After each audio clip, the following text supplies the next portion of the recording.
അങ്ങനെ 3 മാസത്തിന് ശേഷം ഞങ്ങളുടെ കല്യാണം നടന്ന അതേ സ്ഥലത്ത് വെച്ച് ഒരു റിസപ്ഷൻ അറ്റൻഡ് ചെയ്യാൻ പോവുകയാണ് ഞങ്ങൾ. കണ്ണൂരുള്ള മസ്കോട്ട് ബീച്ച് റിസോർട്ടിൽ വെച്ചിട്ടായിരുന്നു ഫംഗ്ഷൻ. അപ്പോൾ ഇതാണ് ന്യൂലി മാരീഡ് കപ്പിൾ. ഞങ്ങളുടെ കല്യാണം ഇവിടെ വെച്ച് നടത്തിയത് കണ്ട് ഇഷ്ടപ്പെട്ടിട്ടാണ് ഇവർ ഈ ഒരു വെന്യൂ ചൂസ് ചെയ്തത്. ഫംഗ്ഷന് പോകുമ്പോൾ ഞാനിങ്ങനെ പറയായിരുന്നു, നമ്മുടെ കല്യാണം കഴിഞ്ഞിടത്തിലേക്കല്ലേ നമ്മൾ പോകുന്നതെന്നൊക്കെ.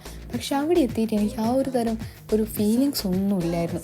ഞങ്ങളുടെ കല്യാണം കഴിഞ്ഞു എന്നായിരുന്നു ഞാനിങ്ങനെ ആലോചിക്കുന്നത്. പിന്നെ കുറച്ച് നേരം കടലൊക്കെ നോക്കി ഇങ്ങനെ ആസ്വദിച്ച് നിന്ന് അപ്പോഴുണ്ട് ഓരോരുത്തരായിട്ട് ഓരോ കളർ ചായയും കൊണ്ട്. ഹെവി ഫുഡ് കഴിക്കാനുള്ള സമയമായില്ല എന്ന് തോന്നിയത് കൊണ്ട് പിന്നെ ഒരു ഐസ്ക്രീം കൂടി പോയി കഴിക്കും. എനിക്കെന്തായാലും ഒരു ബൗളൊന്നും ഒറ്റയ്ക്ക് കഴിക്കാൻ പറ്റില്ല, അതുകൊണ്ട് ഞാൻ ഇവൻ്റെ നിന്ന് എടുത്ത് കഴിച്ചു. അതിൻ്റെ ഇടയിൽ അശ്വന്ത് കുറച്ച് കട്ട് ഫ്രൂട്ട്സും വെജിറ്റബിൾസും എടുത്തുകൊണ്ടിട്ടുണ്ടായിരുന്നു. അതും കഴിച്ച് ഞങ്ങൾ ഫുഡ് കഴിക്കാൻ കയറി. പിന്നെ വിശ്രമമാണല്ലോ അത്യാവശ്യം, അതുകൊണ്ട് ഞാൻ അവിടെ കണ്ട ചെയറിൽ ചാടി കയറിയിരുന്നു. ഇവനെ നീലക്കുയിൽ മീഡിയയിലെങ്ങാൻ എടുത്താലോ എന്ന് എനിക്കൊരു ആലോചനയുണ്ട്. എവിടെ നോക്കിയാലും ക്യാമറയും തൂക്കി എൻ്റെ പിറകെ വന്നോളൂ. അല്ല, അതുകൊണ്ട് അത്യാവശ്യം നല്ല ഷോർട്സും കിട്ടാറുണ്ട്. അതുകൊണ്ട് തൽക്കാലം അവനെ കൂടെ തന്നെ നിർത്തിയേക്കാം. ഫംഗ്ഷൻ കഴിഞ്ഞ സ്ഥിതിക്ക് ഇനി എന്താണ് നോക്കി നിൽക്കുന്നത്? എല്ലാവരും ബാക്ക് ടു ഹോം. അപ്പോൾ ശരി.